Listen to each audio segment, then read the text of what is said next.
Good afternoon, everybody, and welcome to a joint Morris Organisations event all about recruitment. And today we have a panel of 4 different speakers, one from each of the 3 Morris organisations and one who's in all 3 Morris organisations. So I'm going to hand up straight away over to our first speaker, which is Ant from Beltane. Brilliant. Thank you very much, Pauline. I'm just going to attempt to share my screen. Hopefully it's visible. Brilliant. We're away. Well, good afternoon. My name's Ant Veal, and I'm representing Open Morris today, and we're going to give you our view as Beltane Board of Morris, our view of recruitment.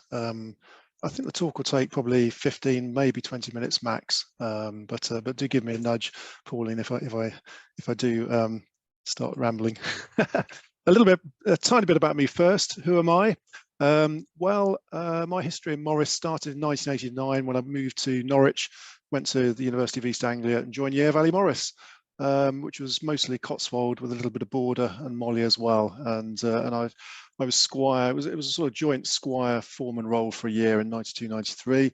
In 95, I left and had a break for 8 years. And then in 2003, I was wandering down Torquay seafront and saw a Morris side called Beltane Board of Morris.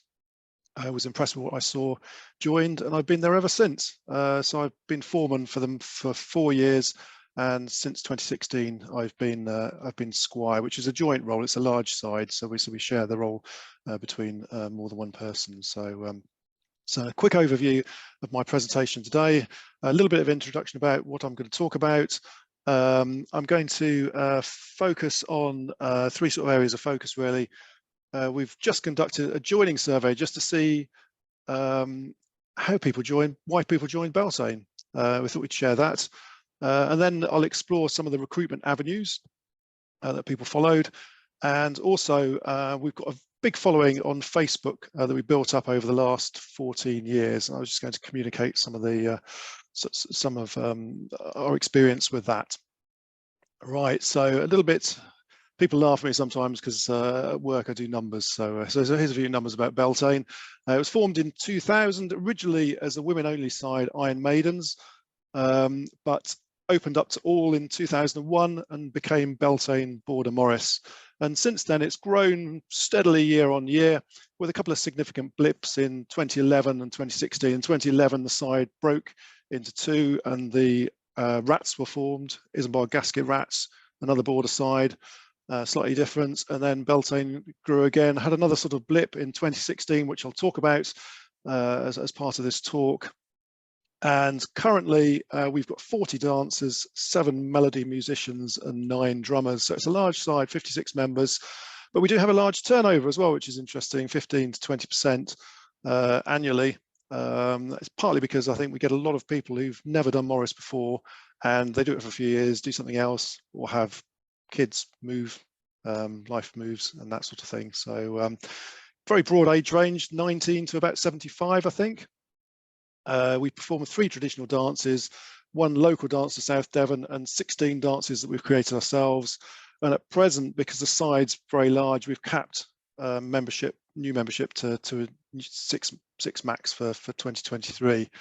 So I said I'd talk about a joining survey. Why did people join Beltane? So we asked all 56 members why they joined Beltane, and we had 48 responses. The gentleman there, he's the joint squire of Beltane. He's an IT professional in his spare time, but this is him dressed in Beltane with a onlooking crowd at Wimble Folk Festival last summer. So here were some of the findings that we found. 56% of people mentioned that they joined Beltane because they saw us at a pub, festival or seasonal event. Here's a good example of an interaction between a Beltane dancer, mid-dance, and an onlooking crowd, a young girl there with a hat on who's looking slightly worried, other people looking on with a little bit of sort of trepidation, and the dancer getting very, very close to the audience. 40% of people joined Beltane via friends, or partners, or broader word of mouth. There's quite a few members actually were joined because their partner was part of it, and they thought, well, the only reason that they could, well, the only chance of seeing their partner was to actually become part of Beltane as well. So 22% of people joined Beltane because at one of our events, they chatted to a member and we managed to convince them that Morris was a lifestyle choice that was right for them. 17 of us followed us on Facebook and were impressed with what they saw. And most then saw a new member advert that we send out once a year and came along to one of our practices. So there, I mean, there's a mix of how people have joined. As I said, we tend to mostly attract people who've never danced Morris before. In fact, 79%, and 10% of those in the side had previously been very skeptical about Morris and critical of Morris. So we managed to sort of turn their view around, and without them realizing that they've then become a Morris dancer. And I think, I'll just move my little, so I can read the bit at the bottom. These were some of the keywords that people put in as well. They were impressed by the energy of Beltane, the enthusiasm, how we dance with care, the quality of the music, and that strong sort of sense of community that you get in a group as well. So some more findings. Oh yes, I've got some quotes from people. One of our long-standing members was previous dance with another side, danced for years, was a bit fed up, wanted a side with more life, variety and entertainment. So they tried Beltane and they've been there for about the past 15 years. Someone else, no Morris experience previously. I had no idea what it was all about. I just knew that I wanted to do it. They come to see us. They were impressed with what they saw, came along and joined. Someone else as well, who's one of our newest members, they were transfixed at Morton Carnival watching us. Once I picked my chin off the floor, having never seen anything like it, I knew I had to join. I thought, oh, this is why I moved to Devon. But not everyone joins instantly. We've got 2 members who initially saw us, quite liked us, and took 9 and 12 years respectively to decide to join us. So why would you join a Morris side? Well, I've got a copy of the second edition of the Morris book published in 1912, and I was flicking through it the other day, and Cecil Sharp says the Morris dance, being a spectacular, not a social dance, was performed on special occasions only and rarely more than once or twice a year. It's interesting that you used that word occasions. Occasion, when you look at it in the dictionary, is a particular time when something happens, a special event, a ceremony, or a celebration. So Cecil Sharp is saying that, you know, you're not just dancing amongst yourselves, you're dancing for a reason, you're dancing at an event, you want to make it look impressive. And certainly that's something that Beltane has always aspired to do, is if you're going to do it, you're going to absolutely go for it and impress the crowd. Challenges that you have, of course, where you dance. This is where we dance on May morning. It's just a piece of road with a car park beside it. It's about bringing something to life, really, and that's what we transform it into. Just a group of wild dancers. It was chucking it down with rain in 2014. We went up there. I'm sure many of you do the same as well. You just go for it. You just dance because it's May morning. That's what you do. Not just us, of course. This is a side that I'm always impressed by, Glory of the West, who's wonderful flowing movements and that. 2 years later, at the same location, oh, look at that sunrise. What could be better to do in life than to dance the sun up with Glory of the West? Another day as well, a moody May morning, 2019. The sun didn't come up, so we light our torches just to add a little bit of extra atmosphere. So it's about transforming wherever you are to make it a memorable occasion, to draw the crowd in and to share that energy and passion for dance. The word enthusiasm came up a lot with those people joining the side, and it's something that I've always aspired to doing. I can be a bit negative at work sometimes. I sit staring at a computer all day, and I look at this quote: "Enthusiasm is the electricity of life. How do you get it? You act enthusiastic until you make it a habit." And I think that's what Beltane have always really aspire to doing really is, if you all put enthusiasm in, then you start to share that energy, and it just lifts your spirit up. There's quite a nice picture of Helen in our group here, who is one of our sort of more senior members, who has the biggest stick, and you don't argue with her. But she's also a bit of a pyromaniac as well, loves fireworks, and it's about creating a firework, not just that fizzes, that explodes, that everyone looks on, is impressed by. So that's how I see enthusiasm, really. So I drew this diagram as well, because I thought it's all really, when you're trying to recruit, is trying to share that energy and to draw people in, to inspire them really, to say, actually, I quite fancy doing that as well. We focus a lot on the dancing, of course, as well, because the dancers generate the movement to the sound of the music. So we only ever recruit once in the autumn. We expect good attendance, unless of course your children, jobs, that sort of thing, but people give as much as they can do. We recognize that not everyone is as fit, has the ability. It's about getting the best out of people, really, I suppose, and making sure that people are only dance when they're really confident about it. You want to send a group out that the crowd can watch and they think, oh, they know what they're doing. And you've got to be able to enjoy yourself as well. Something we do in Beltane as well. I mean, I've been in it 20 years now, and what keeps me in it as well is Dave Bairn, really, who 15 years ago said, marginal gains. You need to look for ways of adding extra flourishes to your performance to up your game, really. So we've always aspired to adding in little extra flourishes to dances to make them better. It's also about strengthening your identity as well, how you look, how you sound, how you move, and your personality as well. But it's also, it is a community as well. It's about supporting each other as well and praising each other when things go well. Here's a good example of when we're out and about at a pub. I think it's, I know I said about the dance, the music, but it's also about the audience as well. It's using that audience and getting the most out of the audience, really. So positioning them so that they get the most out of it. They don't get in the way. They've got the pub on the left, so they can nip in and get a beer, and they can come out and watch us dance. It's all quite sort of intimate as well. You get the audience as close as you can, which maximizes that energy of the event as well. Problem we have, though, we dance in very open locations as well. This was a bad location. I didn't get any energy from that one at all, really. It was the audience didn't stop as well. They just walked past. It just wasn't, the energy wasn't building there. So whereas at this location, the Rugglestone, the energy did build, and in fact at that event we recruited those two people in the audience who are now dancers with us.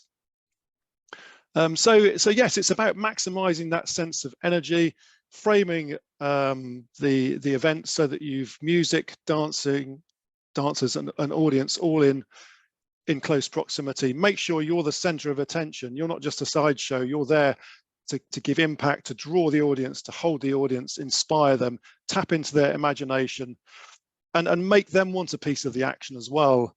So hence, that's I think why a lot of people have joined, because they've seen us and they've been inspired and gone, actually, my life's a bit dull at the moment. I want a piece of that sort of action. We also stay behind afterwards as well, socialize, sing, because quite often people come up and ask questions, all sorts of curiosity questions.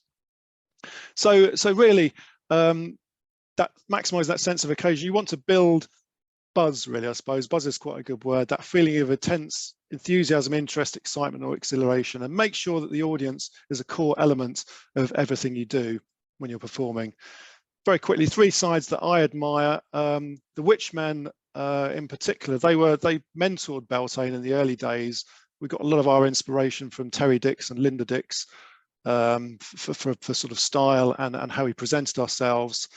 I love the enthusiasm of Wreckers, another local side. They've got a wonderful band. They can fill Corsands Square, and they just love dance. Equally, Cogs and Wheels do as well. Someone came up to us at an event and said, "Why do you dance with Cogs and Wheels?" I said, "Look at them. They absolutely love the dance that they do.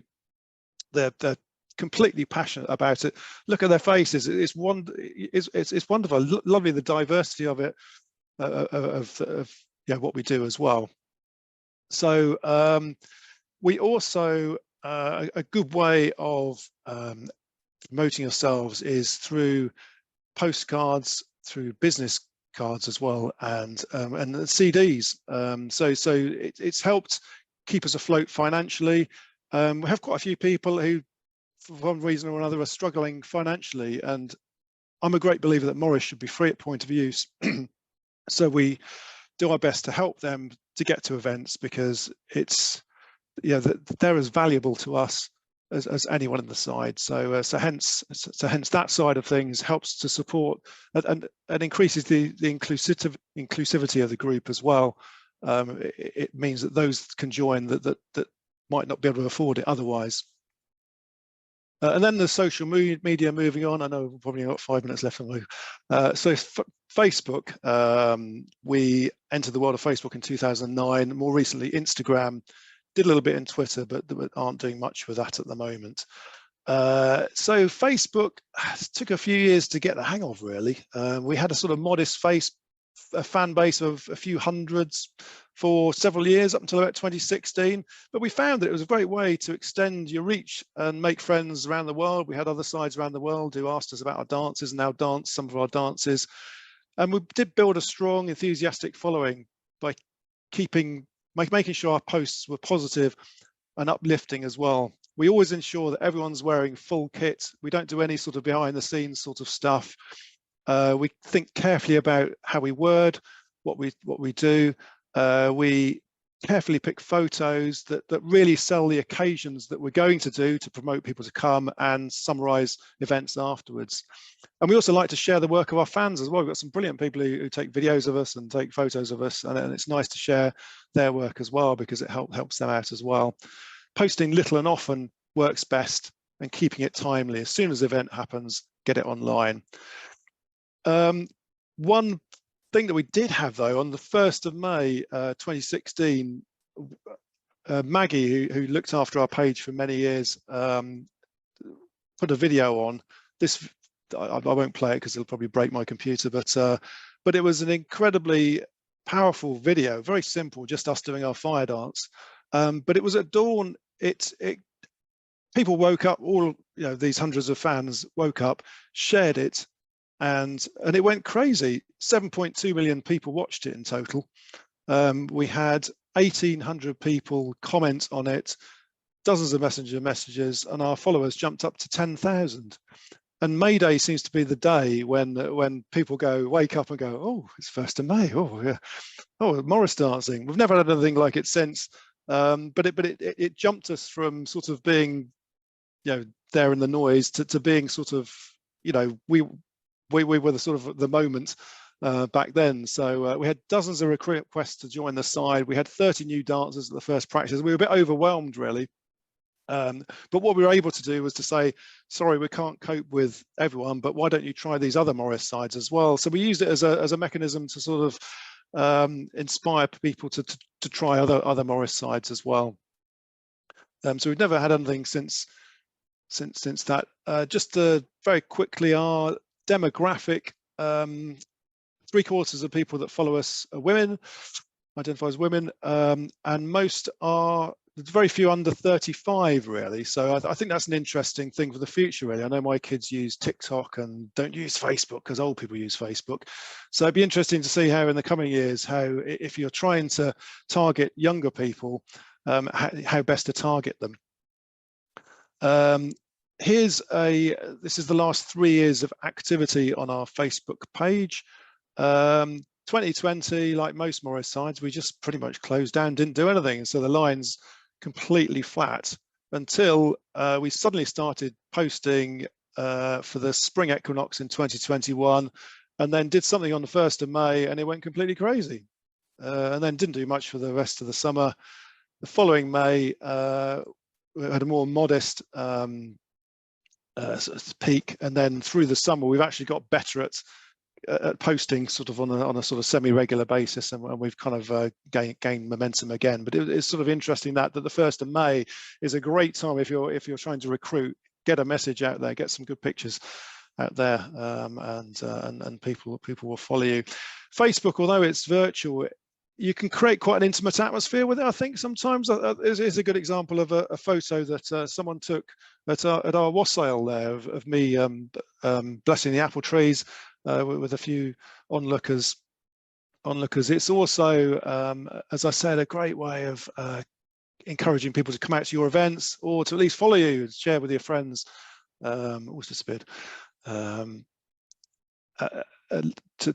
like-minded friends. We've got a few hundred shares with that one, and don't always put pictures on. You can put quite nice artwork as well. That was for the summer solstice, which got an equal sort of number of likes and shares, and then we also put the odd post out just to highlight our recruitment night in the autumn.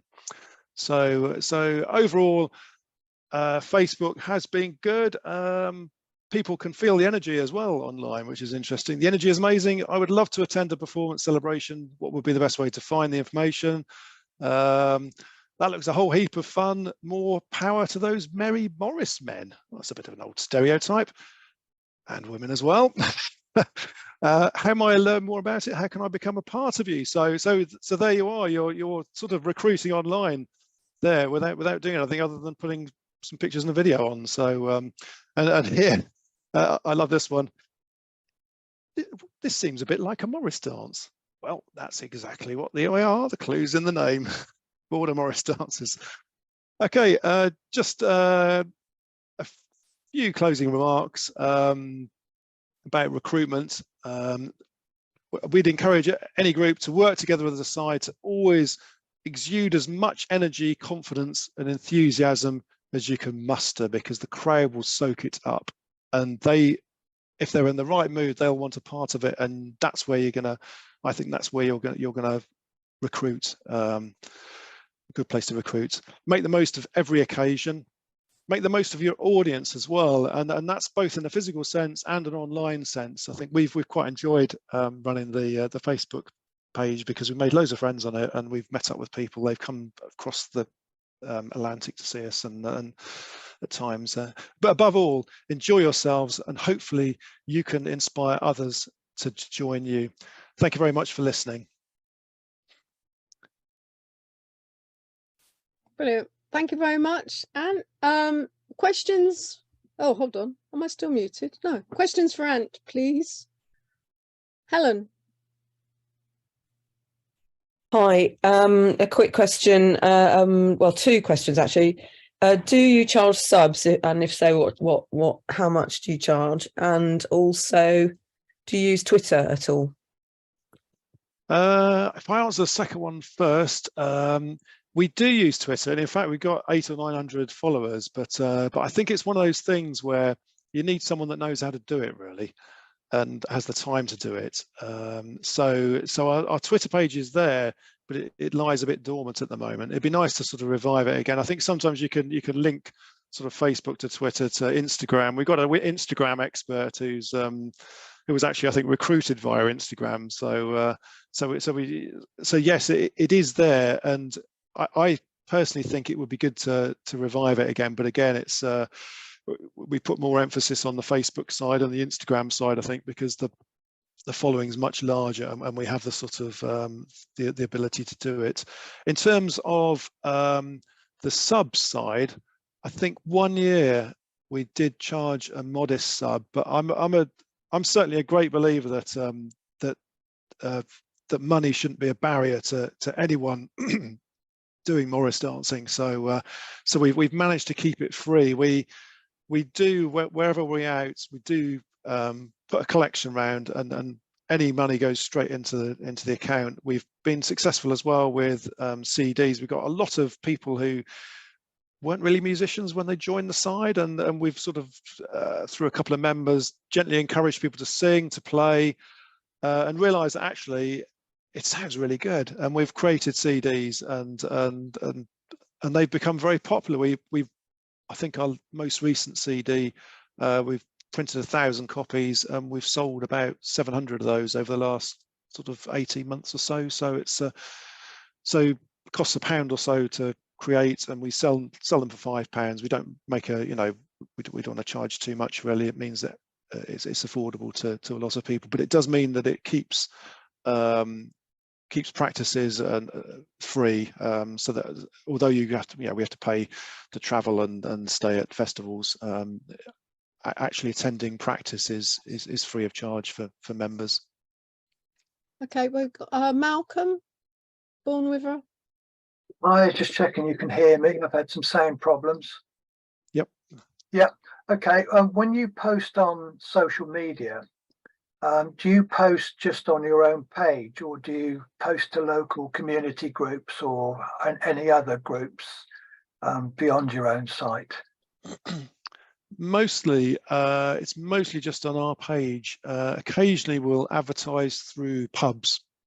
There's quite a few pubs that are quite active on, say, Facebook, and so we'll go through them as well. Or we do our wassail in Lustley, and there's quite an active Facebook group there. So they kind of repost stuff, as does the pub as well. So, but dominantly it's on our page, and then it gets shared or beyond there. So, but we might send an image and some text to another to another page, and they'll publish it on our behalf. So, but right, it is a good.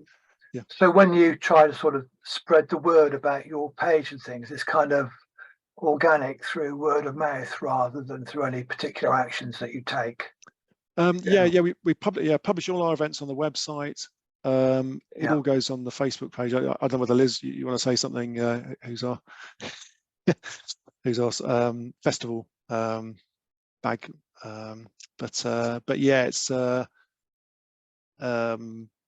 hand out leaflets as well, and yes, mostly via. I think as well. Say with our wassail, we don't really want to promote it too widely because you get too many people at the event.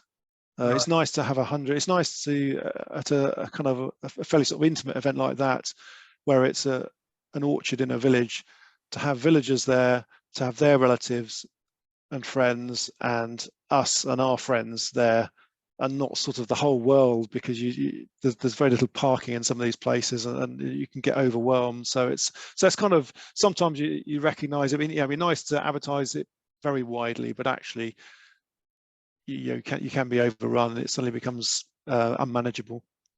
Okay, thank you.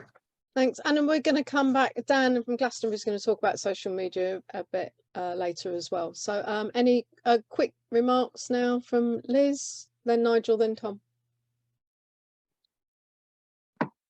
Yeah, I just wanted to say about Twitter. I think the people that do the social media for us in the side have got a feel that there's, we don't need to, basically. I mean, that Ad may disagree, but it's just another job, and to what purpose, I suppose. I mean, it might work for other sides, but we're not feeling the need. We've got enough followers as it is. And yes, it's great not to have to pay for coming to practice. I think that is quite helpful. Nobody knows that when they join. They know that once they've become members, that it isn't going to cost them anything. And then just about the Facebook pages and advertising. Yeah, it goes on the website.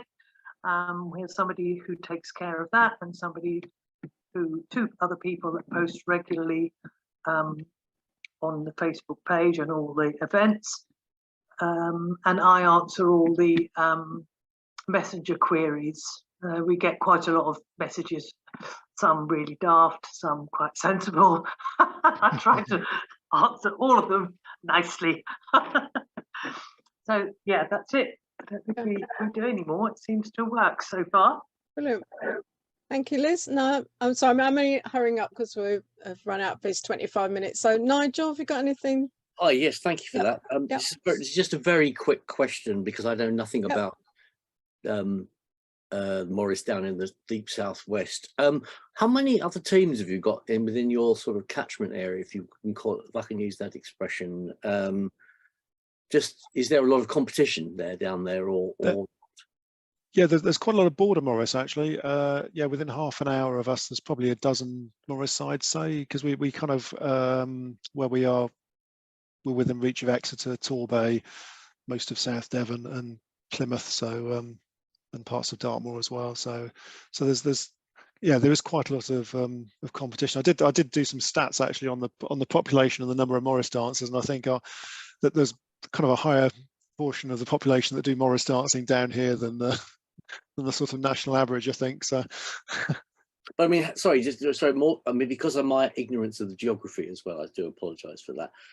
What sort of physical distance are we talking about to these other places? Because I don't know where your centre is.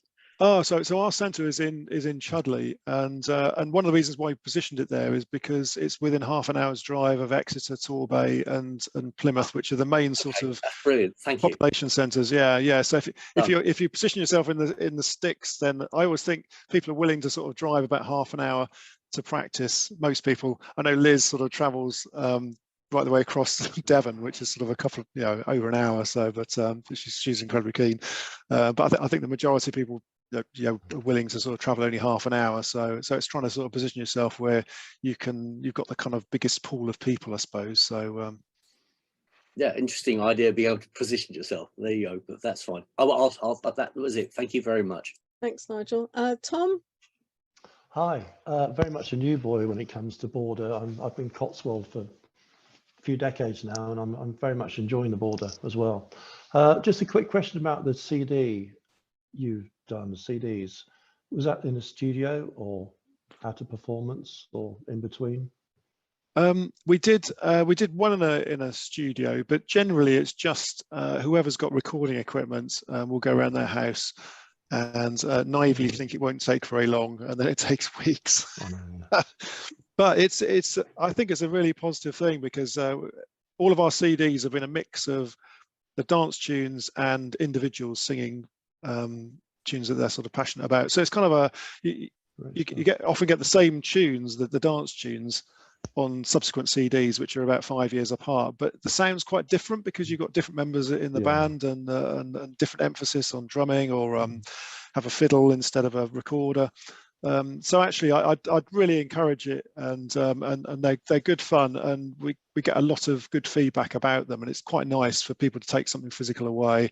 Those people that still, like myself, have a CD player, of course. So we've not stepped into the world of Spotify and that sort of thing, but I think with Spotify, you make a millionth of a penny or something per play, or something ridiculous. So you probably only make threepence in a year. So but at least a CD is quite a nice physical thing, and hopefully we can carry on selling those. Brilliant, thank you.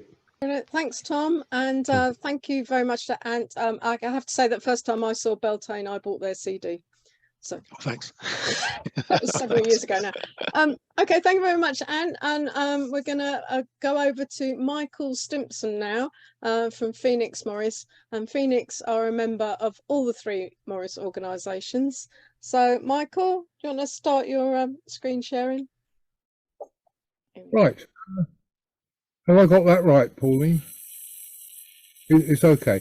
Right. Well, it was my idea to run this event, and getting new members is essential.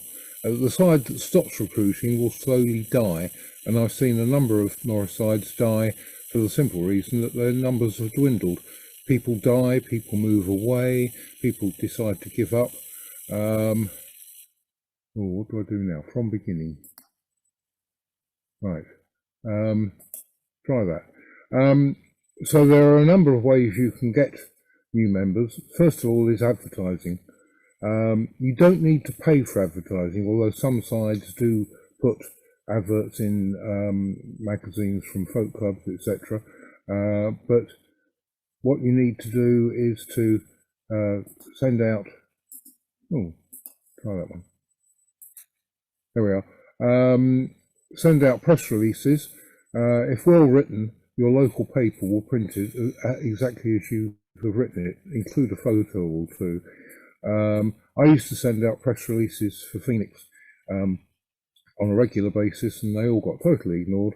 And then we got somebody join the side who used to be somebody who worked for as a reporter for a local paper.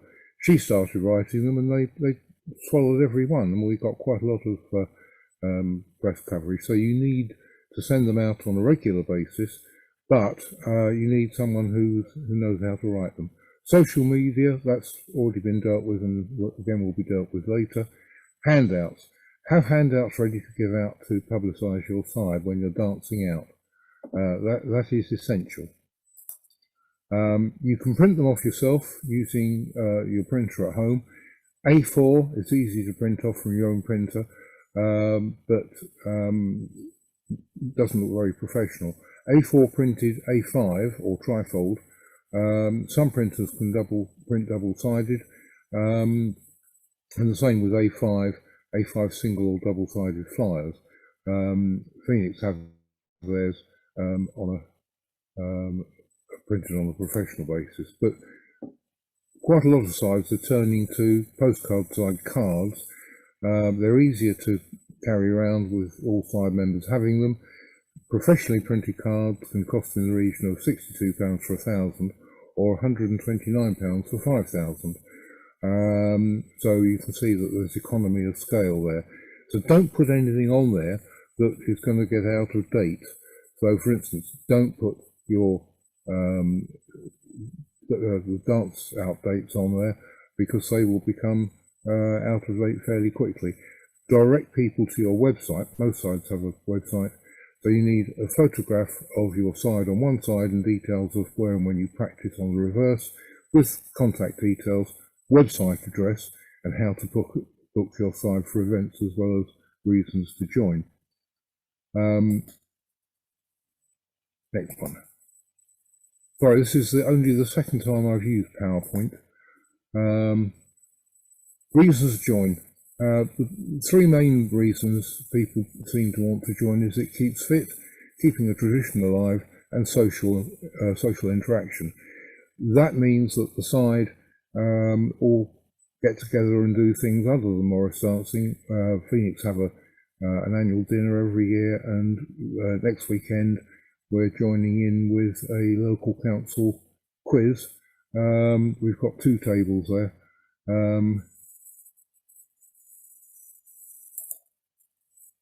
No, that one. Use of cards, sorry. Hand them out. Ooh, sorry. So, use of these cards, hand them out whilst dancing. Get members of your side to go around the audience and chat to people.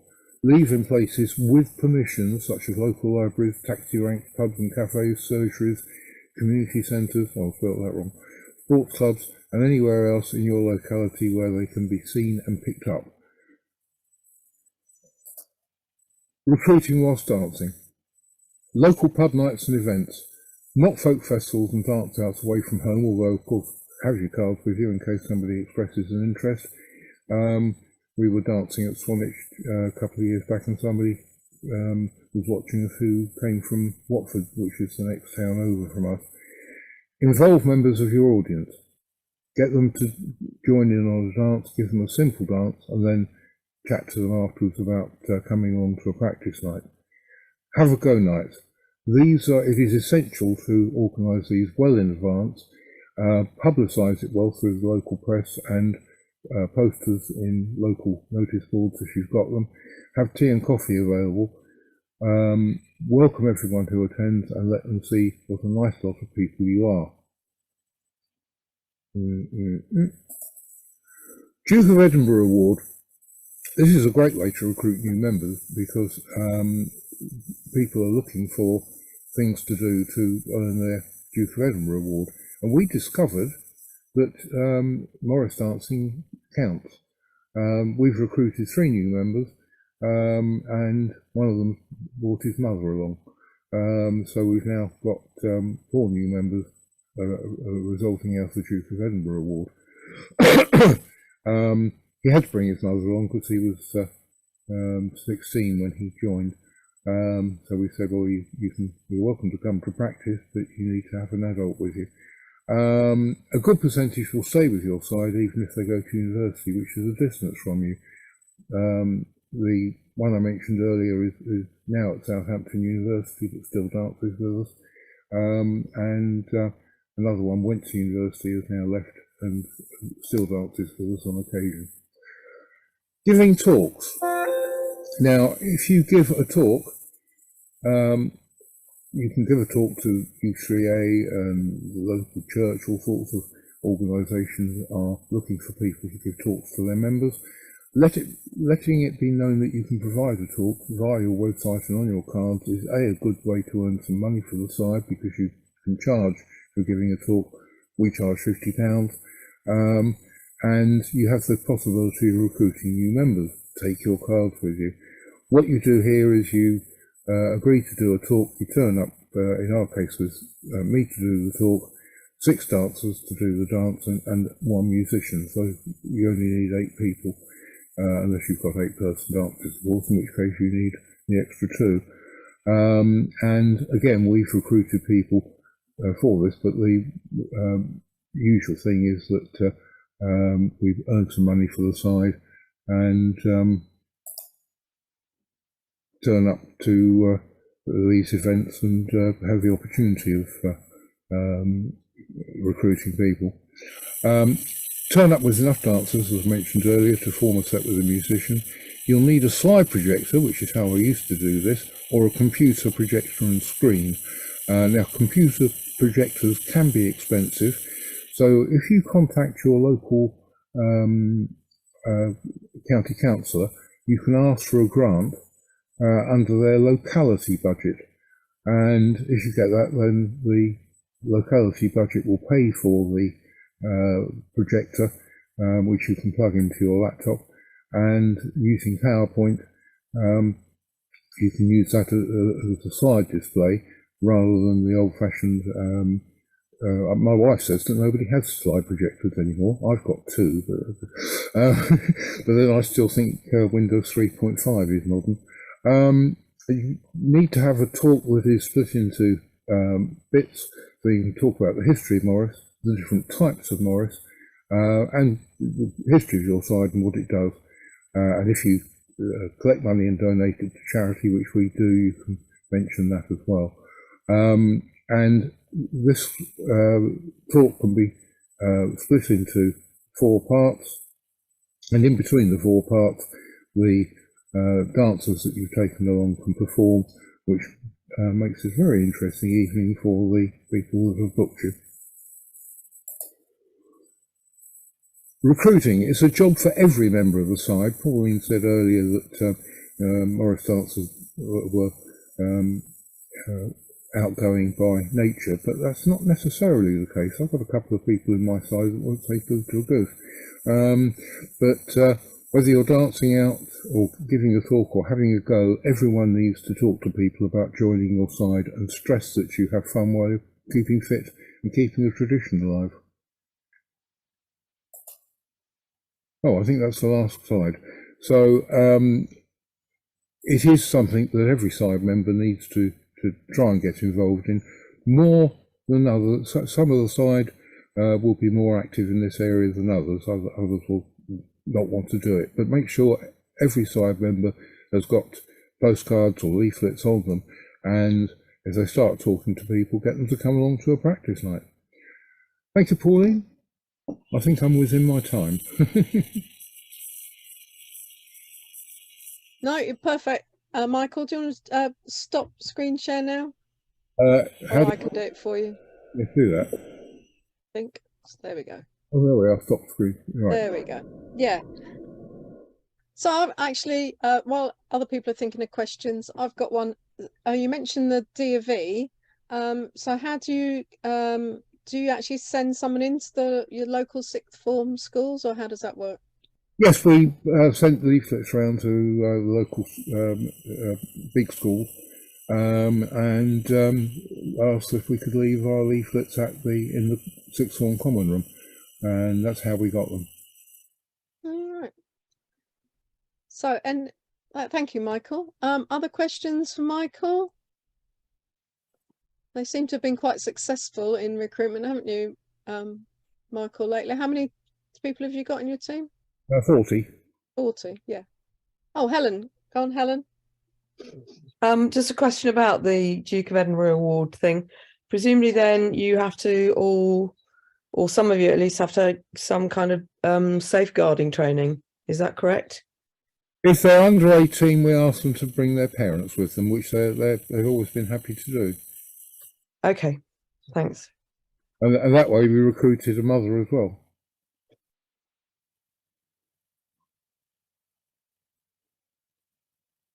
And do you find with the cards that do you find it any different cards or leaflets when you're giving them out at performances? Do people prefer one or the other?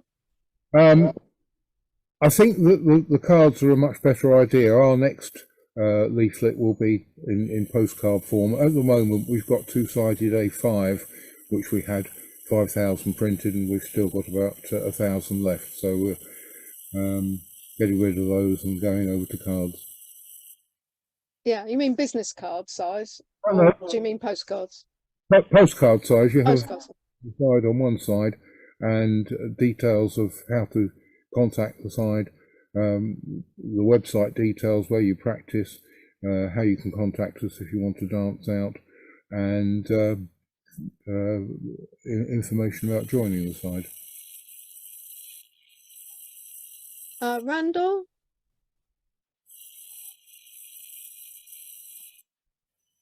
Randall, you're muted.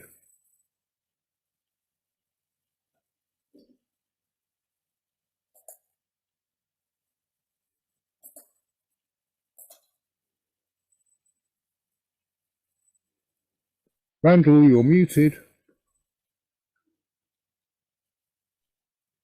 Start again. Okay, Randall, off you go. I think I've forgotten my question now. On your have a go get-togethers, do you have a fixed period or number of sessions that you arrange in a year, or do you have an ad hoc session as and when somebody shows interest? No, when we've had them in the past, since COVID, we haven't actually run one, but we used to have a night in end of September, beginning of October, and the biggest debate was whether we should wear kit or ordinary clothes, and some have been successful. We had one where nobody turned up at all, and others we had half a dozen, and we kept 4 of them. But it's essential if you're organising such an evening to publicise it well in advance and stress the keep fit side of it. Okay. Any more questions for Michael? No, if not, we'll have a short break now. So if we take 5 minutes, and I'll see you back in 5 minutes. Thank you. If you wish to talk amongst yourselves, you can. I will pause the recording. Okay, thank you very much. And I'm now handing over to Dan from Glastonbury Morris.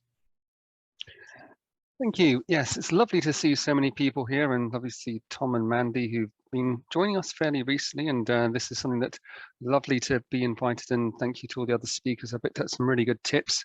I hope that this is going to focus a bit on social media, and it's based on a lot of the fact that I've made a lot of mistakes and I have learned some things that work well, and it just anything to save time and effort, and it takes a lot of time making these posts and videos, and if it's a bit disheartening if you've done it and it ends up not going anywhere. So the other thing as well is that it can take a lot of time to make videos and posts, and there are easy, quick ways that I've found that can save a lot of time.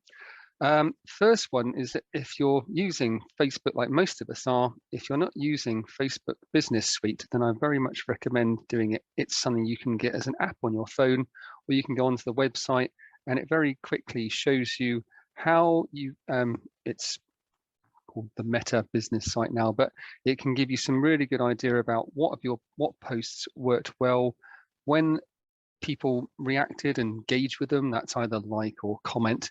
And also the great thing is, I find that with social media, just putting one post out there sometimes does the trick. But if you're continuing wanting to recruit people, then scheduling many repeats or variations on the same theme works very well. And this allows you to create a post and then schedule it for different times of day and different days of the week. So one thing that we do quite often is we will go for different styles and colors for different events. And this is one we've gone for Pride, so we use that as an example of different examples of how we'd recruit people, and when we want people to join us to add something different. And in our sort of Halloween season, we become Crow Morris, so we have a different sort of black and white effect and become crows. So that's something that people join us for quite often just for that season. And by having those posts regularly updating and going out regularly, sometimes you'll find that, you know, the morning works better for some of these engagements, and sometimes a Wednesday will work better than a Monday for whatever reason. It just makes it a lot easier. And the nice thing as well is that you can schedule it to also go across your Instagram if you're using that as well. So the same post can just go across on different platforms at once, and that makes it a lot easier. I find that I don't really tend to use Instagram that much on a day-to-day basis, but if I've got everything set up, then you can schedule it so it's hitting 2 places at once in some different audiences. Like Ant said, some people are very much a user of Instagram rather than Facebook, and a lot of people don't bother with it nowadays for different age categories. So just going back to the presentation again.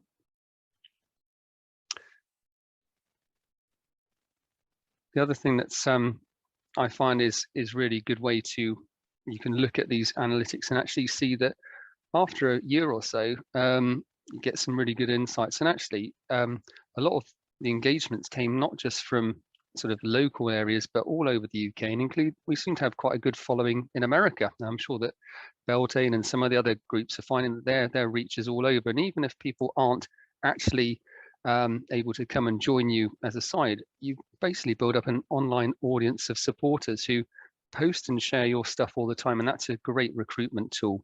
So I'm sure other people have found exactly the same thing as well.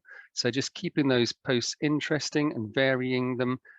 We do like to put as much humor in there as well as possible, and we boost our community engagement and the fact it's a very friendly side as well, and any USPs that you might have. So we actually love to have children join us as well, so men, women and children, and it's quite nice for, say, parents who want to do something of an evening.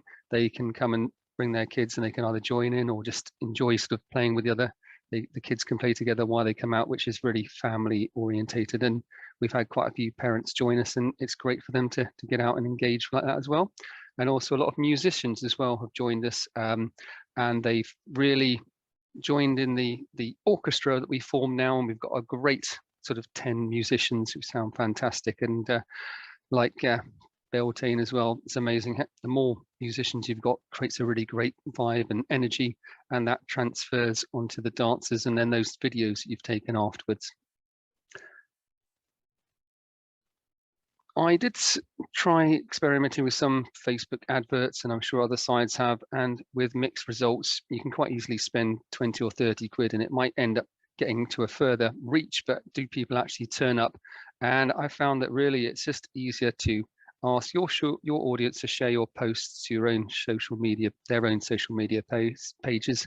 That works very well, and that can sort of soon get to thousands more people than just paying for it. As I say, scheduling them from different times of day, and also I'm going to go on to a little bit more.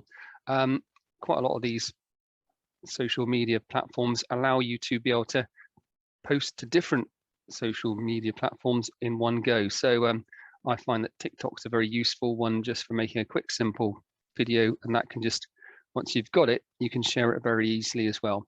And that hits different audiences, because I know we always think that TikTok is actually just for young people, but actually more and more people are engaging with it, more and more from all age groups as well, finding it simple to use. And I'll show you why I find it's actually been very effective. So you can use the app on your phone. This is actually the desktop version, and just a couple of these little pictures that I've videos I created. Some of them just literally took a minute on my phone to create. It just takes, you upload one video. You can pick and choose a background bit of music or the music that you've recorded yourself. Put quite simple bit of text, and depends if you add hashtags as well. Morris dancing and TikTok traditions are the ones that usually pick up very well. People can like them and share them and really engage with them. And even if they're not actually up for joining it, they can share it with their friends as well. And it just keeps that movement going. There's more and more Morrisites who are joining TikTok now, and it's going very, very well, I think. And it's a good way to, I find, to make a very simple, quick 30-second video just in a couple of minutes. And you can then quickly share it to Facebook, and you can download it, share it all over to the other places as well. That's the main reason why I find it's such a useful tool. Just going to give you a little example of what we got here. Now, hopefully, can you let me know if this sound works all right?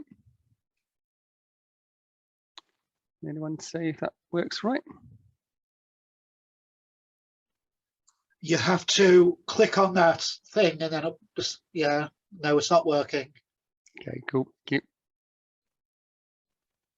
Anyway, I won't take too much of the time, but basically it's really a nice, effective way to create some very effective videos very quickly. And it works well, and you can see how quickly people engage with them. There's just a couple of them that have picked up really well from things like just focusing on our Pride event, and some of those have managed to get almost 1,000 views, which is great. This is just an example of one that's very easy to add different video effects to.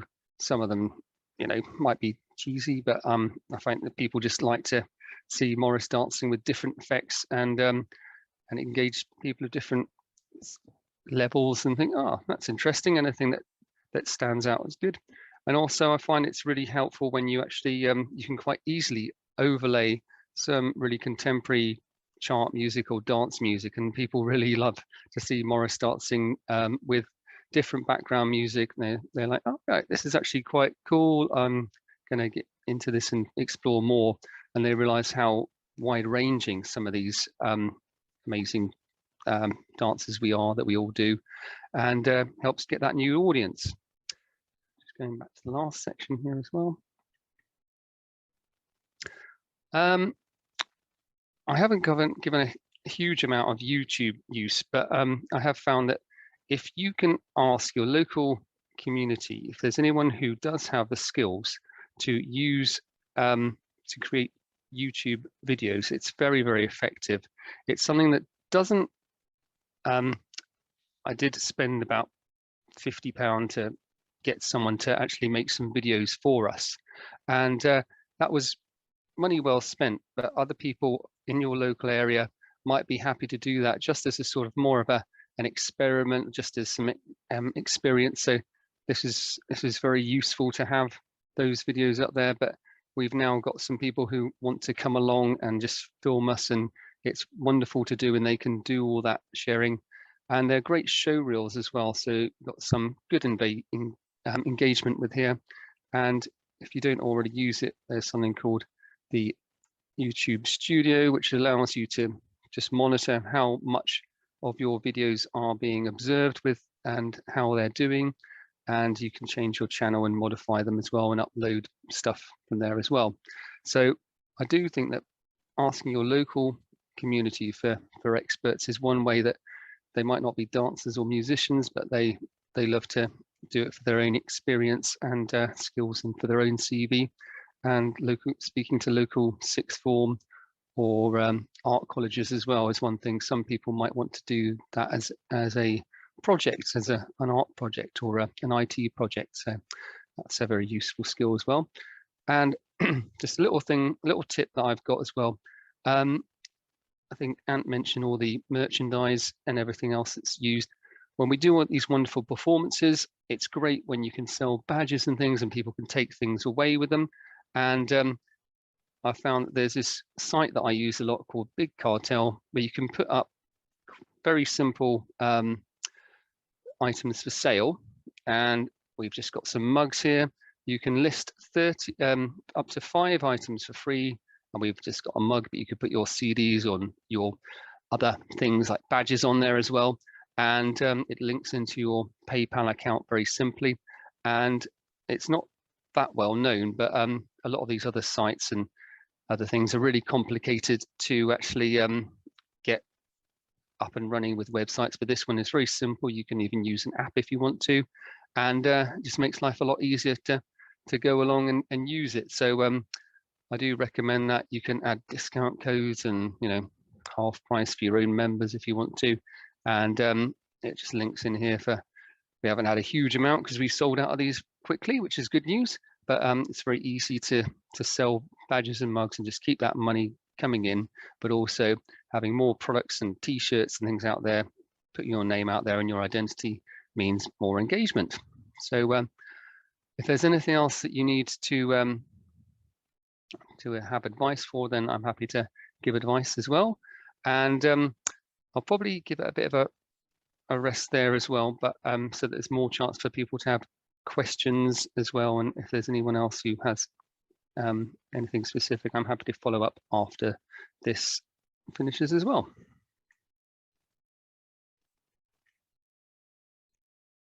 All right, thank you, Dan. So questions? Who'd like to go first? Brian? Hi, Dan. Go on then, Byron. Thanks for that. I noticed in the business suite for Facebook that there was an option A/B tests. I wondered if you've done any of these tests where you can get statistics on which things worked, or is that just restricted to if you've got an ad campaign? No, that's something I did have a go at because I do have some other projects in this. To explain what A/B tests are, it's basically you can upload a video or a photo and Facebook will automatically try different variations to see which will work best at certain, certain styles of advert, and it will go with the one that works better for you. For a different project that I have tried that before, and it's really good because Facebook does a lot of the work for you.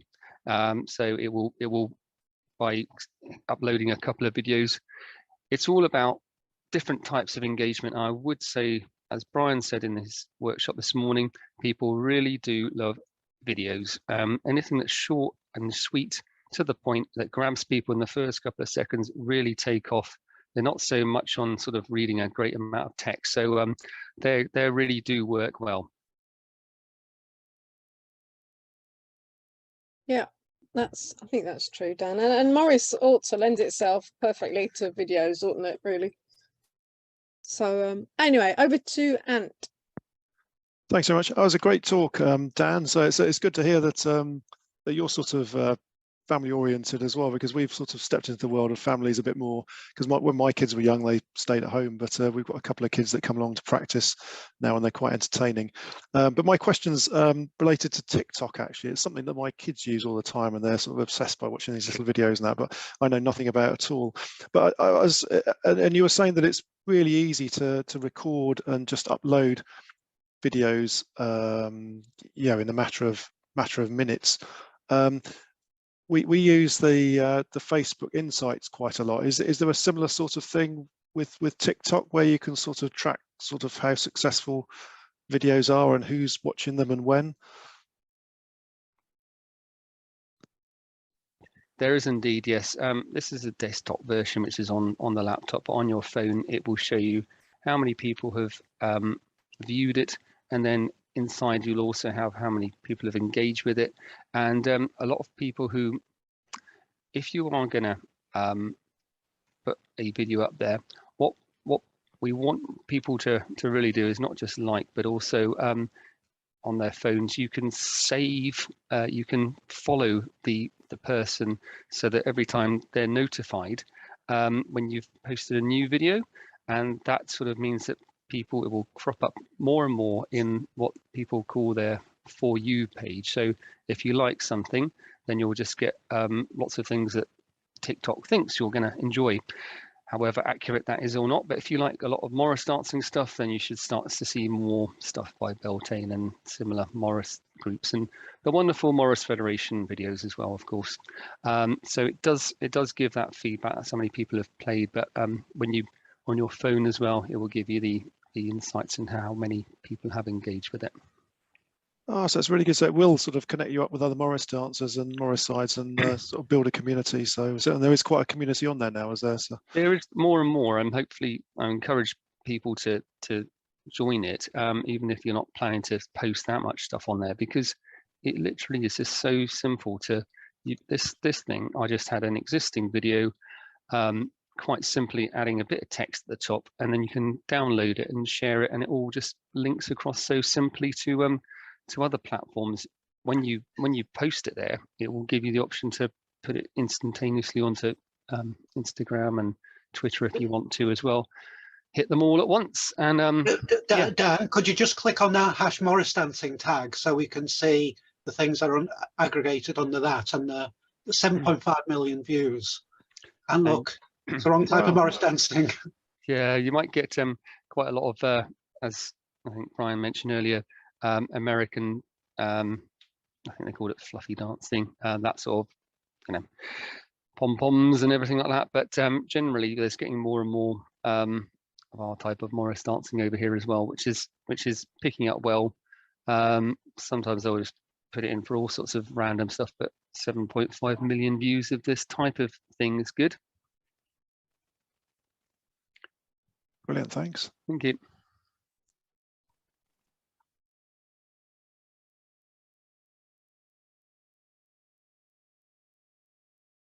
Any more questions for Dan? Any more? Is that Nigel? Nigel, might want to put your camera on, Nigel. Oh, there we go. We get No, don't worry. I'm sorry. I was holding back to let everybody have first dibs. I've got a number of comments about that sort of thing. I'm taking it that, I mean, I've never really looked. I do Facebook for our team, but things like that business suite, the name puts me off. But they don't charge for it, do they?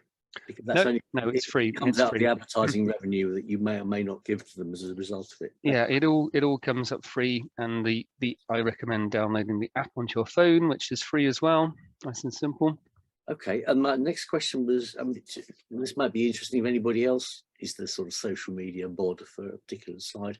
How much time do you have to spend doing it to make it worthwhile?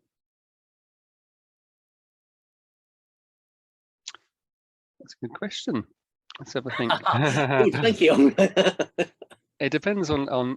I found that if you've got a good bunch of people sending photos into you and a good team like we have, then if you share the load between, like Mandy and Tom are sharing stuff now as well, if your team are all sort of able to, or admins, then the more you share to get it up there as quickly as possible is good.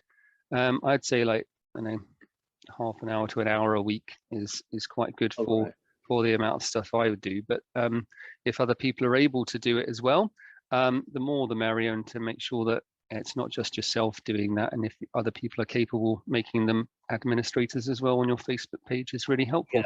Yeah, we have three. I mean, the thing that is limited. We have a limited penetration across our side. Now, I've got a horrible feeling this is just age related.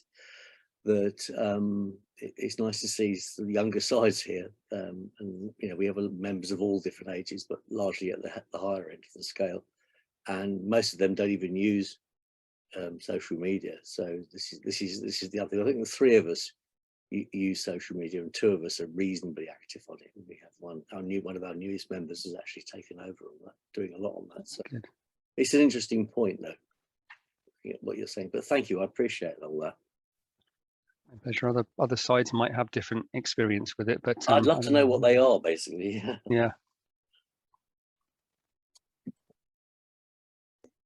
So it sounds like TikTok can automatically post to Instagram, did you say, but not Facebook? Was it Not Facebook?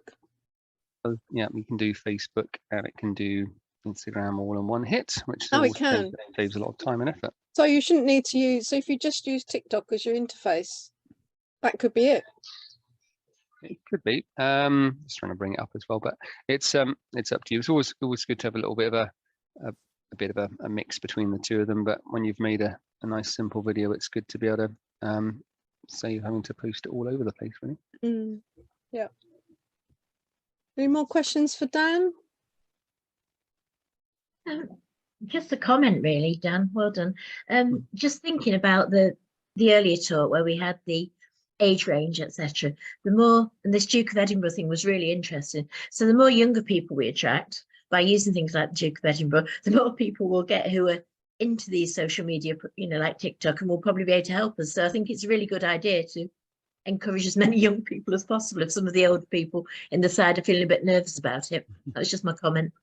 It's a very good point, and it's one that we're definitely going to try and work on. And I encourage any other things, any other advice, we can continue to share that as well. It's a really good idea. Any more for any more? Yes, Graham.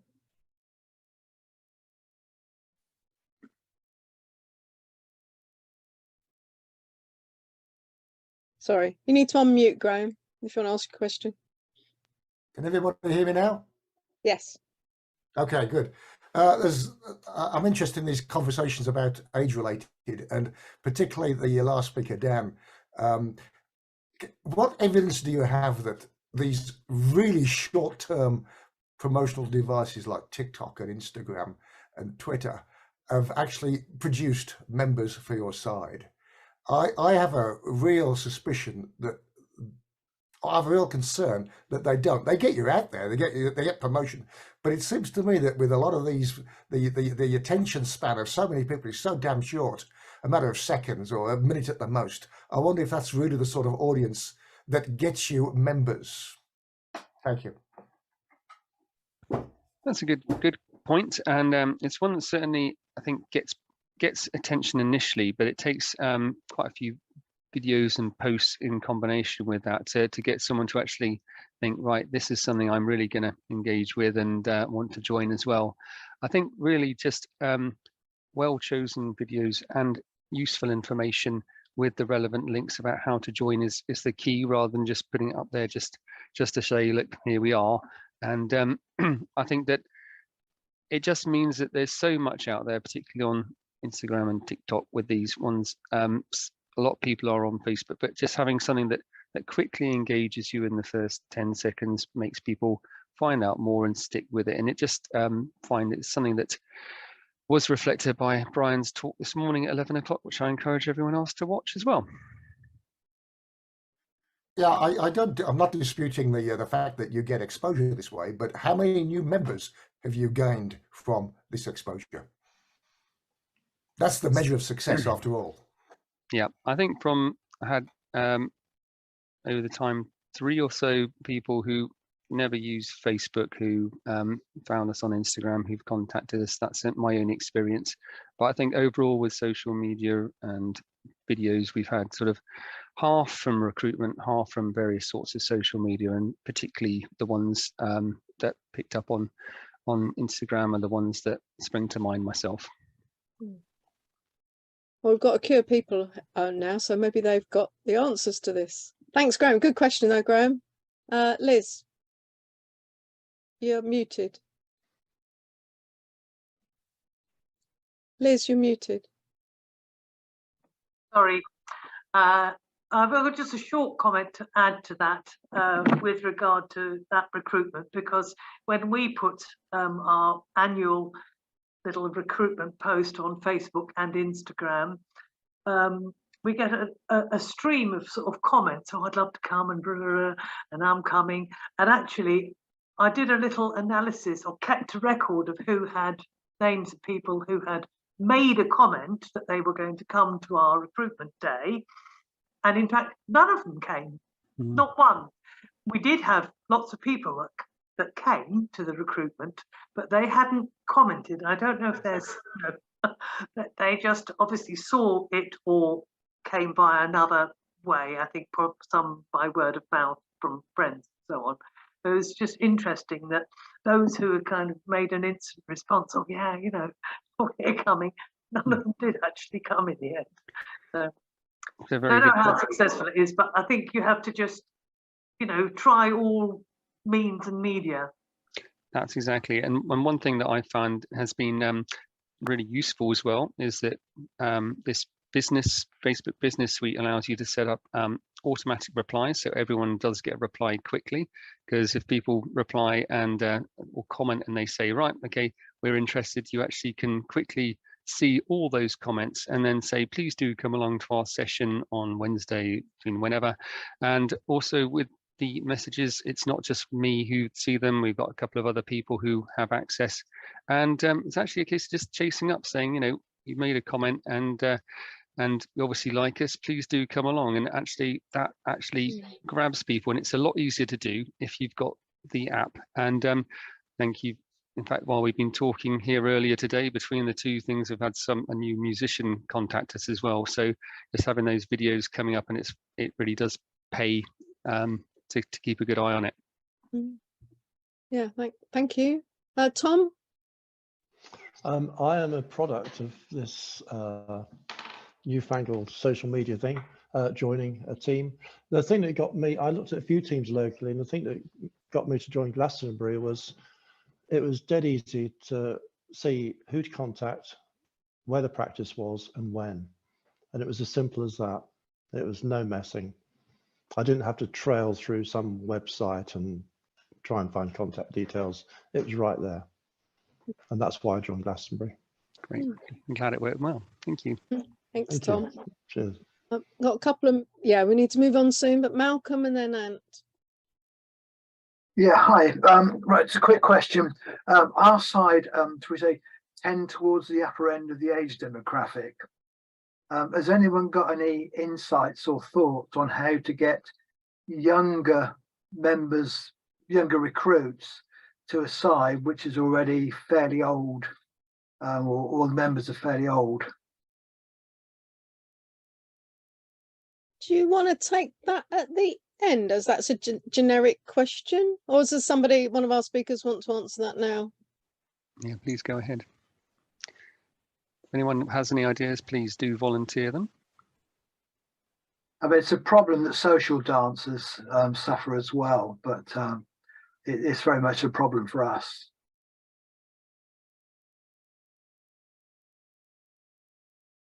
Michael, they have quite a wide age range in Phoenix. Do you want to answer that? Yes, I mean, our youngest dancer is 16, our oldest is 80, and we've spread across the entire age range. The important thing is to recruit at the younger age, and as I mentioned earlier, the Duke of Edinburgh's award is something that works quite well.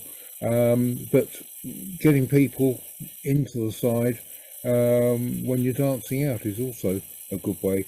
And of course, the younger you start them, the longer they stay with you. Yeah. Okay. One of our issues perhaps is finding locations where younger people actually are. Obviously, historically pubs and things, but pubs these days are not really that good a hunting ground for recruiting. So Duke of Edinburgh is interesting, but any other thoughts would be very welcome. So my side has quite a lot of younger dancers, but I think we're in a bit of a weird situation because we are a university affiliated side. So lots of people, myself included, joined as students because it is technically a student society. We tend to joke that it sort of charades as one because it's much more Morris side. We don't have that many students, but we have the pandemic's put a bit of a stint on our recruitment. But if you have any universities nearby, obviously it's going to be harder if you're not actually a kind of affiliated student society. But like one of the things we're thinking of doing, because we've got a problem at the moment where our normal supply of 2 to 5 students a year dried up in the pandemic, so we've got not very many people with like student cards who can get on university kind of grounds like Freshers Fair and stuff. So we're planning on doing stuff like dancing around the edges of Freshers Fair this September so that people can see us en route to that and potentially, hopefully, join up. So I don't know, that's just sharing what we're thinking at the moment, kind of facing our problem of how we get students when we don't have very many students in the side at the moment. It's somehow going to where they are, isn't it? I know in Crookmorris they got a recruit by dancing at one of the young farmers. They're in Cumbria, so one of the young farmers events they were invited to, and they danced there, and they managed to get a recruit. That was years ago, but it's kind of trying to find out where, as you said, trying to find out where they are, not and going to them really. And can I move on? But do have a think about it. We can come back to the end if we've got time, because I think it's a common problem that. Yeah, I don't think it's just us. It's not just you. No, it's a common problem, Malcolm. And did you want to add something? Yeah, or just quickly on that one.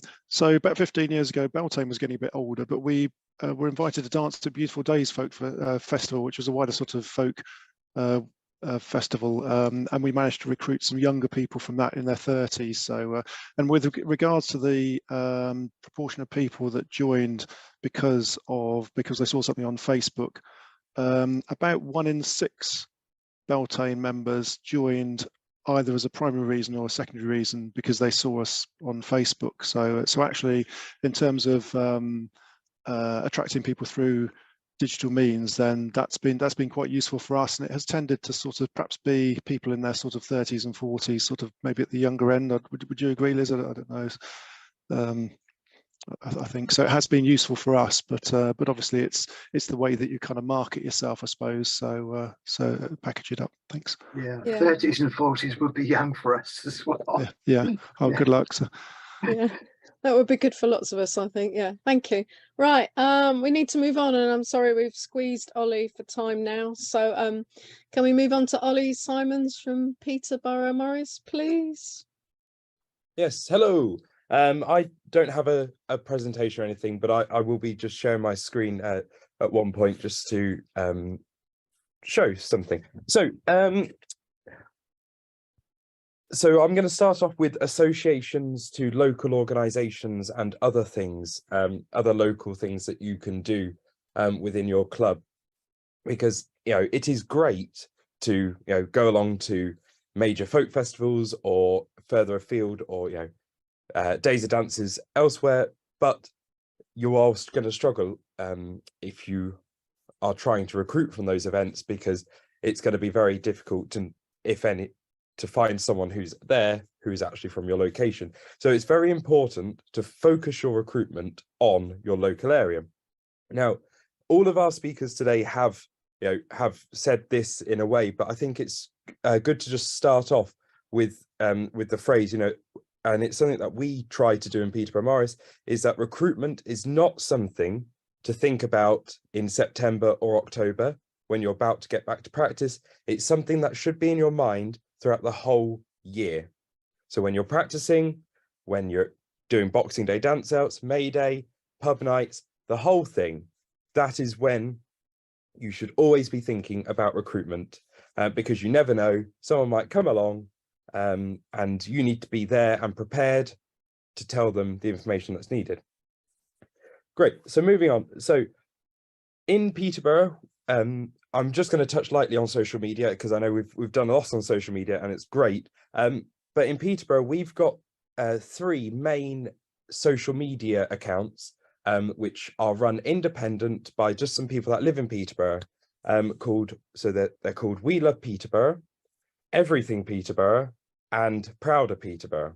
So these are 3 accounts that just people who live in Peterborough have set up to publicise and to showcase the amazing things that happen in Peterborough. Now, over the years, Peterborough Morris, we have gained a connection with all 3 of these by, first of all, we were contacting them about our dance outs and about anything that we were doing recruitment wise.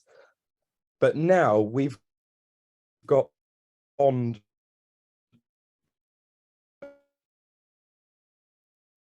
a relationship with these 3, keep on top of our posts that we put out on Facebook or on our websites, and they will then come along to our events and they will publicize it without us needing to prompt them. So I'm just quickly going to show you 2 of them, if I, or I might not. It's not working, so never mind. It's fine. One of them was just going to be a YouTube account of Everything Peterborough, and that's, they turned up at our day of dance. Every year they've come along and they have recorded all the sides that have attended, put all of their contact details of those sides there. So not only is it benefiting Peterborough Morris, but it's also benefiting the other clubs, because they've then got videos that they can share, and this is publicity. And again, with We Love Peterborough, they publicise on their Facebook account without us having to prompt them. So it might be good to have a look in your local area if you have something like that. I know, like in Ely, so for like Devil's Dyke, there's a group called, you know, Spotted in Ely. I'm sure you've got other things like that. It might be good to get in touch with things, with those sort of you know, independently ran social media accounts, and try and work up a little partnership with them, because it's worked for us getting ourselves out there. Other sort of local organisations it's good to get involved with are like-minded social groups, because yes, Morris Dancing is all about the dancing and you know, and the joy that we get out of doing what we do, but it is also a social group, and we are here to enjoy ourselves, get to know people and have fun. So a way to recruit as well, or to get yourselves out there, is to again do WI meeting, you know, go along and do U3A talks, as was touched upon earlier, or even other social groups, like allotment. You know, if you've got an allotment group that's nearby you, getting in touch with them, because you know, so the thing that has in common with all of those groups is that they are a social aspect. You know, they're a social group that do other things, and you know, some people might see that that is Morris Dancing. We are a social group that does dancing. Yes, the dancing is a massive part, but we've had some people in Peterborough Morris who've come and joined us for the social, for you know, getting out and meeting people, and the dance is extra and is very good fun, but we've honed in on that social aspect. Other groups as well is trying to provide workshops for scouts and guide groups. Now, of course, those children at that age, they are quite young, and they wouldn't be the age that you might want in your club, because you know, of their, you know, they're being very young. But the crucial thing is that you are giving them a taste of Morris Dancing. You are planting that idea into their head, and it becomes a long scale, a long timeline thing. So we've had some people come along to us that say, oh, we did Morris Dancing at school when I was at primary school. Haven't thought about it since, but then it just came over me, or I saw you guys out, so I want to come and try it, you know, try it again because I've done it before.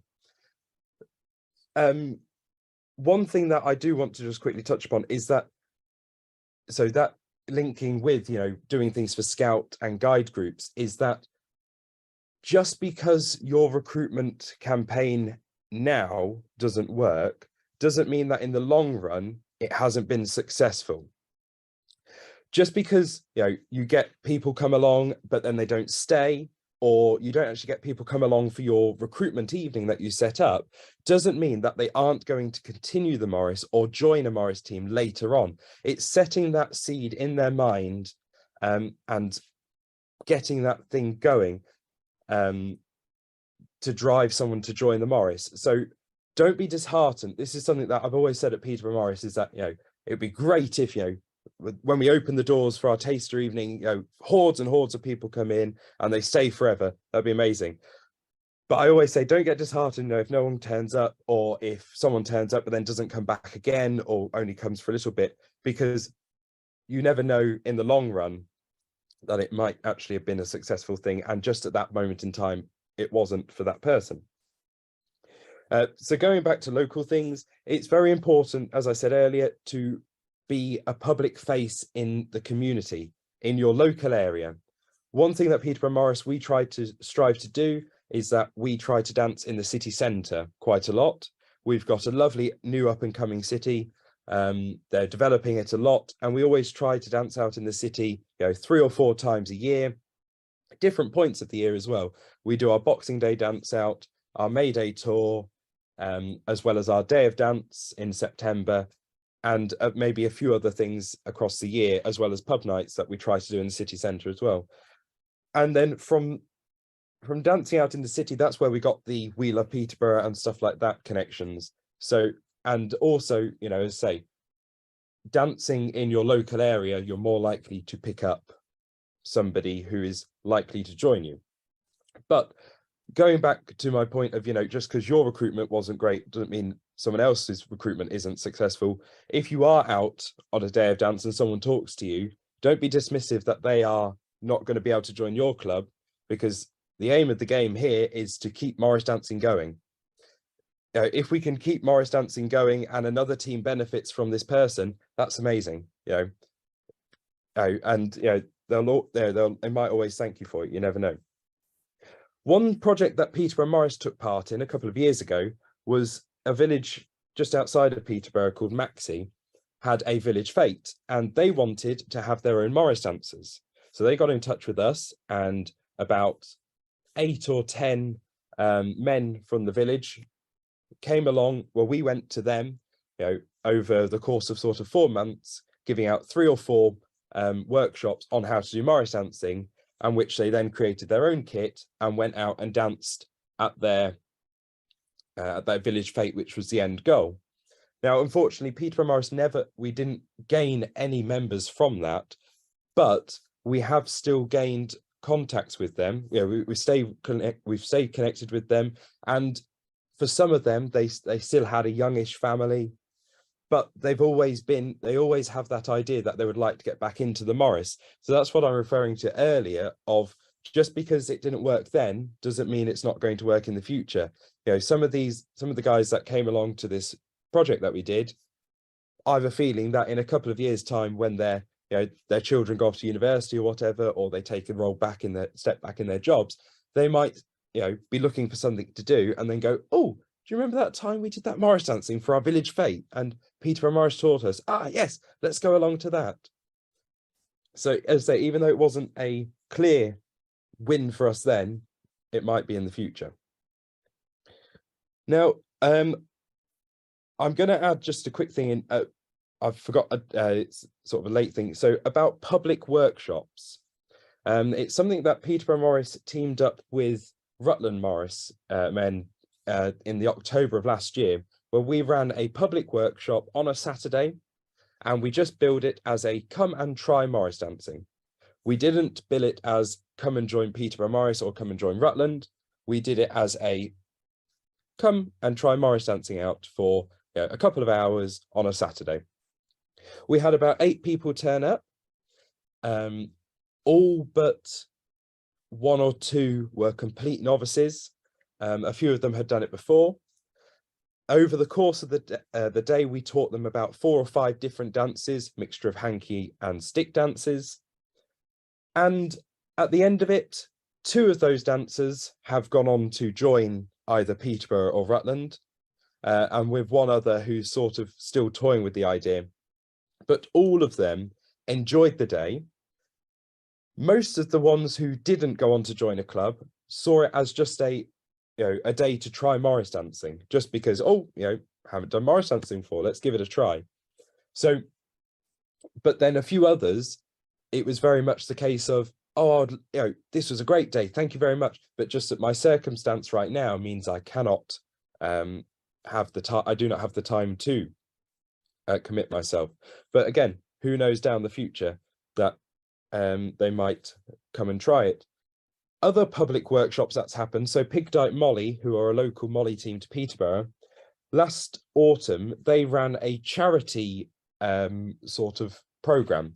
So they publicised a 6-week scheme where it was billed to novices and anyone, where they came along at the start of September.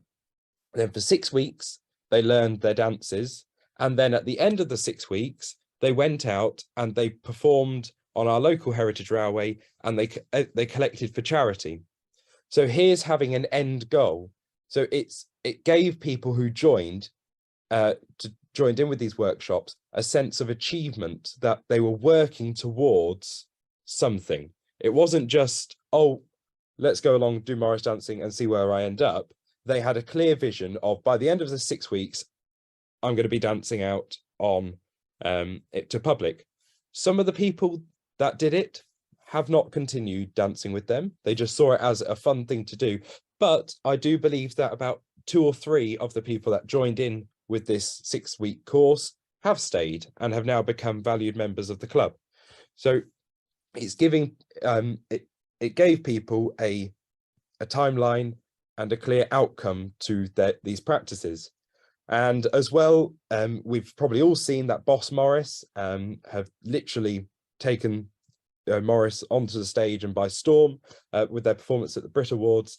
And they're doing a public workshop in London in a couple of weeks' time, I believe. And that's a paying workshop. But again, that's being billed as come and try the Morris. With then, of course, the sight of hoping that people will then enjoy it and look for their closest site. Now, again, as it's great that Beltane you're able to have it free, but some people like the idea. They go along to other dance classes and they will pay. They'll pay for like samba workshops or things. Like at your local fitness centre. Some people prefer.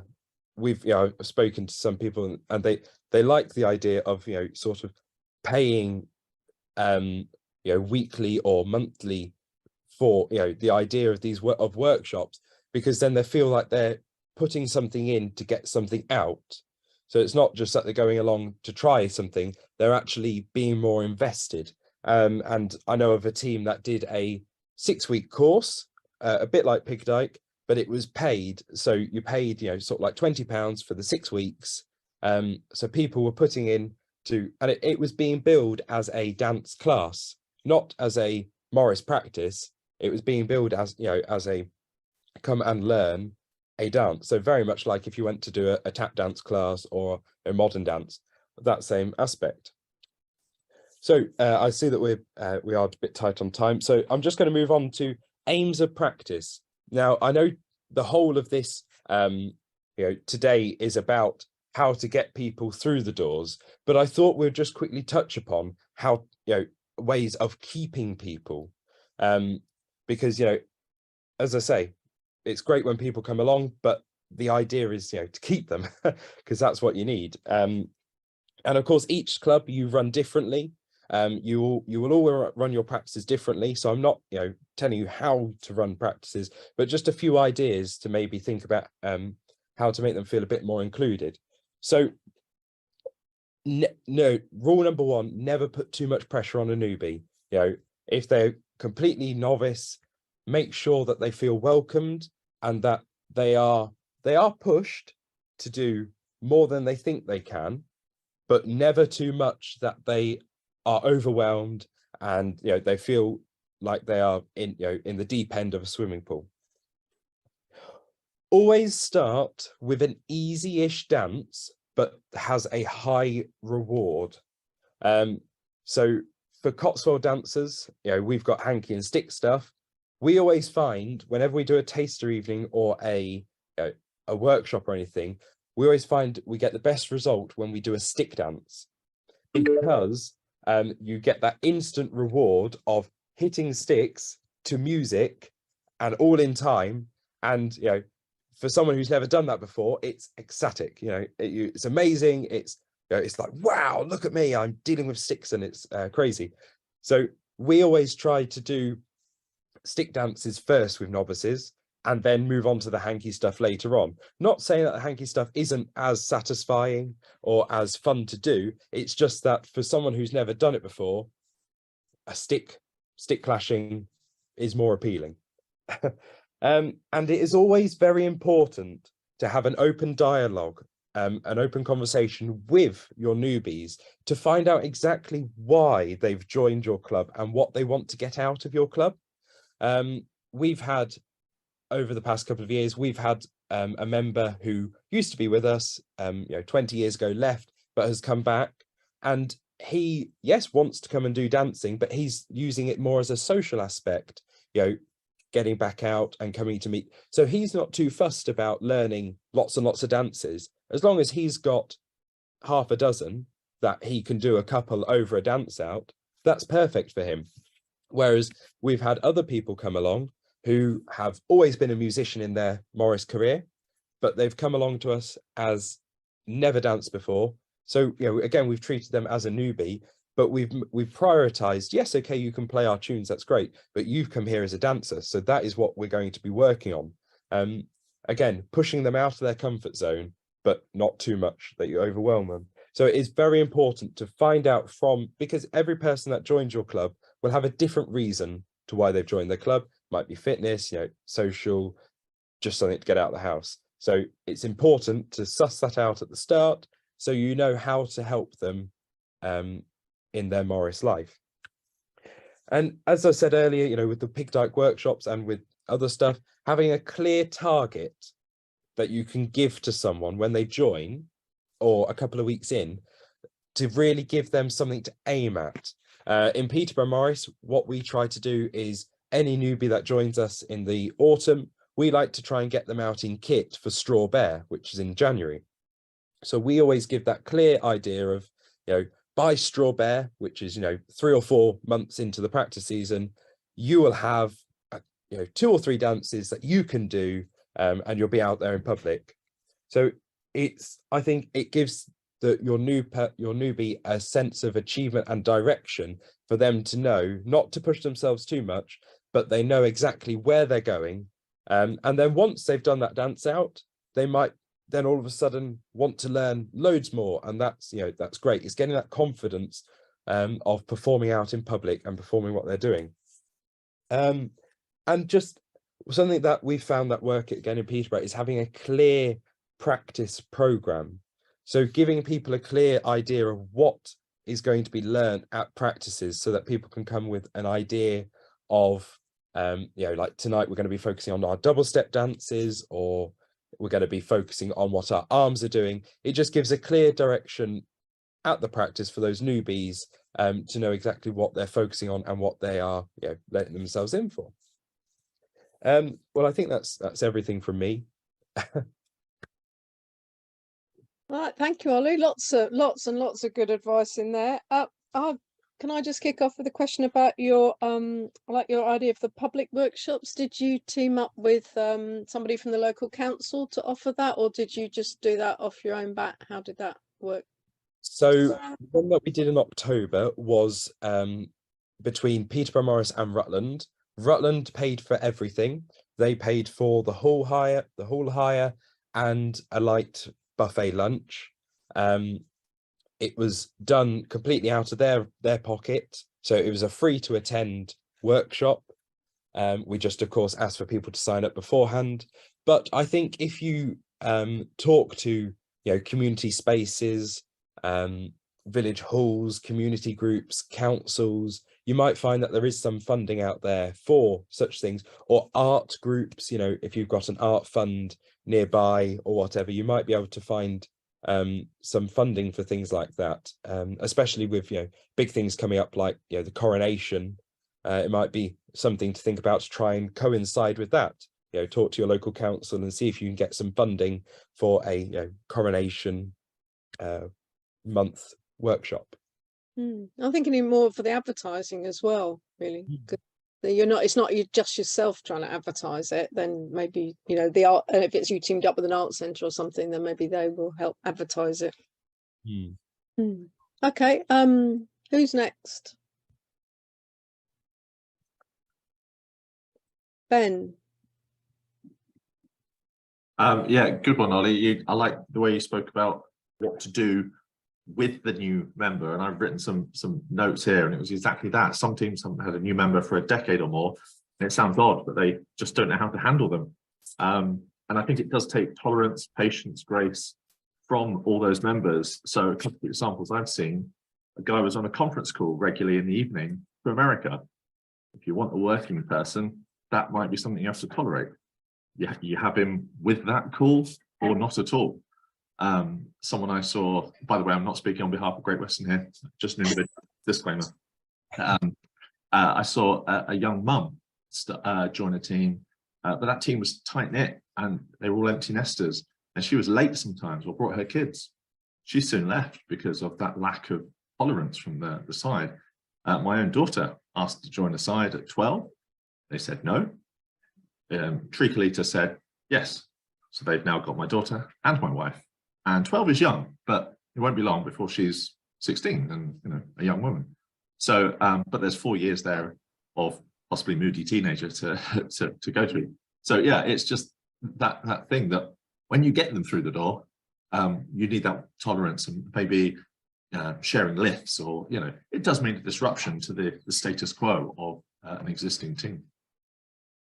Yeah, I think that's the thing, is that clubs can be very much set in their ways of this is how we've always done things, or this is how we've always operated. But you have yes, you have to keep the core, the main thing that makes your club what makes you, but you have of course got to adapt and to fit with everyone that comes through the door. I joined Peterborough Morris when I was 10. Again, we then managed to recruit my dad. So, we went the opposite way. So my brother joined, I joined, then dad joined, just because he was driving us. But the club fitted around me being there. Yes, okay, I was a 10-year-old, but they were sensible and they adapted to fit. Thank you. Good question. So, Helen? Yeah, I think to follow on from that, we've been thinking a lot recently when we've been thinking about recruiting, about making sure that when people come, you don't just start them off doing stepping endlessly, or also trying to make sure that there's somebody that buddies up with them. So they've got somebody that they can always rely on to kind of be there with them and chat to them, and then they're not too overwhelmed by everybody going over and trying to be friendly at the same time, which it can be a bit daunting if somebody is a bit shy, actually. So they know that they've got one particular person they can actually turn to if they're a bit struggling. Yeah. And it can be quite daunting if you've only got one new member and everyone else has been there 20 years. Exactly. That's quite hard. That's quite hard to deal with. Martin?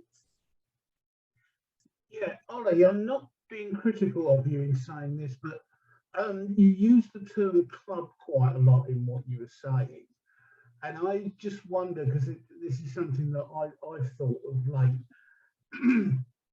is that that the whole sort of atmosphere and of being part of a team, I wonder what kind of difference that makes. Is if it is more like a sort of club where there's stuff going on, where people perhaps socialise more, spend more time together during the day when they're dancing out and this kind of thing, what kind of difference that makes? Yeah, I think for me, yes, I absolutely love the dancing side, but I absolutely, I really enjoy the social aspect as well. Last night, 4 of us from Peterborough Morris went to the Insomaniacs Ale, and then this morning we went, not in kit or anything, and we went and had breakfast together, and it's just creating that friendship and that bond, which I think has made us a tighter knit team. We're close.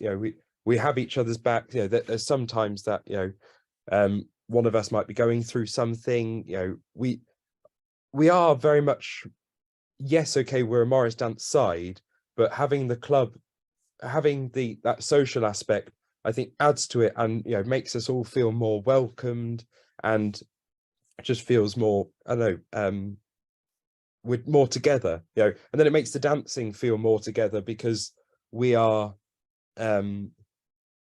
more, we are closer together as, on a social aspect, which means we work together when it comes to a performance. And, to make a performance work, we have to work as a team, and having a strong team from doing social things, from my experience, has made that performance such a stronger thing. Okay, I think this probably better be the last one then, Tom.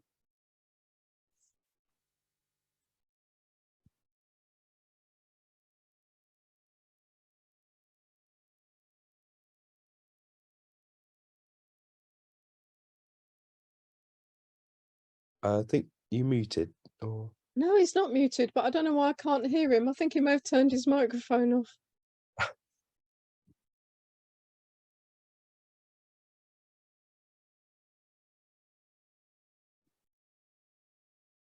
No, we can't hear you, Tom. I'm sorry. You can put it in the chat if you like.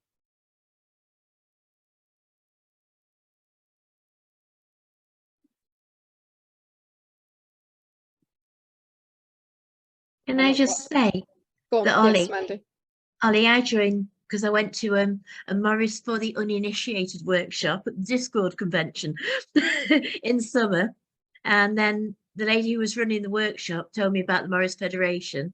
I'd grown up in Peak District with hankies and things, but down here it's sticks, which I actually do prefer. And because I did that, I found out about Glastonbury, and that's why I ended up joining. And I went to their Facebook page, and as Tom said earlier, it was so easy to message them and join from that. So yeah, workshops are good. Okay, Liz, one final. I can't hear you. I don't want to unmute before it's I just wanted to add about young people, not with Beltane, but with a side that I used to run here up in North Devon. We used to go to an outdoor, it was what do you call it, sort of a centre for young people from school to go and do their thing. And one of the options in the evening was for young people for them to have a go at Morris dancing. It was terrific fun, good money for us, and nothing like the boys. I mean, they were like year 5 and 6 boys from Bristol mostly, but they just loved having a stick. But you had to give them a sort of health warning with the stick. But so many of them didn't want to dance at all. I'm not going to do this sitting in there, in the little room. And then I don't know, if we managed to get, I always succeeded in getting them up and dancing with the stick, and they absolutely loved it. So it was, as you say, no gain for us directly, but I think that does remain something. They've done it, they've tried it, and they don't think it's sissy and stupid because they enjoyed it. They can't deny it to themselves. And maybe at some stage, who knows, they might think, oh, I could I give that a go when I'm 25 or 30. I want to get out. So I think it's a kind of a different kind of win-win for Morris, and something for us indirectly as well. Taking the long view. Yeah, I agree with you, Liz. Yeah. Okay, well, I'm afraid we're out of time. I'm sorry we've run a few minutes over.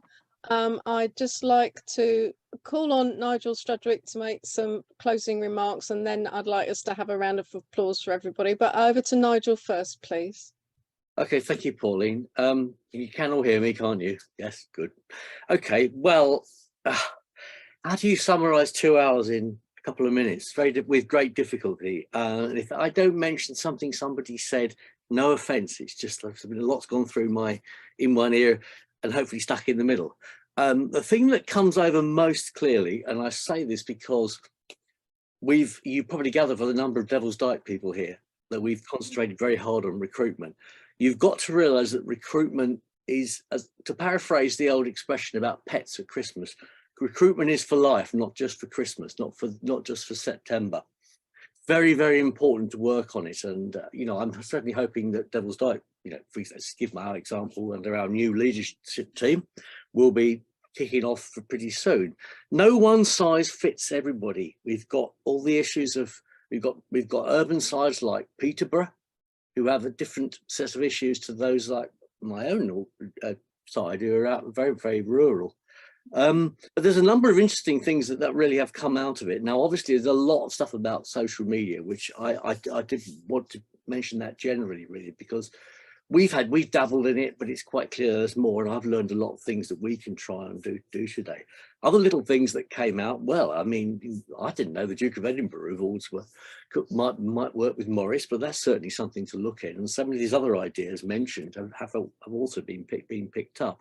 One cautious note I wanted to mention, there was Michael mentioned putting stuff out in publicity in libraries. I saw something the other day about libraries saying they might start charging for this sort of thing now.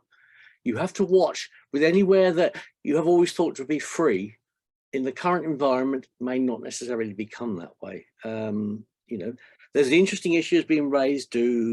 Are subs a good idea or not? It's quite interesting to see the perspective that, you know, you may actually belong and stay with it. Devil's Dyke's always, my side's always been, you know, just on whatever we manage to collect basis. But the role of social media is important, and social media managers, representatives, call them what you will, clearly necessary, because from what we've heard from Ant and Dan was that clearly, you know, you don't firing off one thing and then nothing. You've got to hammer away, and that's a time commitment, but very, very, very, very useful. And also working on your local interest groups. So my final comment really is this one, which has also come up. So there's nothing really original that I've come up with. But remember, if it doesn't work, you're ultimately recruiting for the future of the Morris, and you might sow that seed in. We all felt this when we've had students who have come and then been there for a while and then gone because they've gone down from university. But remember that we all hope they may well go back to do the Morris at some point in the future. So don't give up. Thank you, Nigel. That was magnificent summing up there. So could we all unmute ourselves and give everybody, all our speakers, all our contributors, ourselves, a big round of applause, please?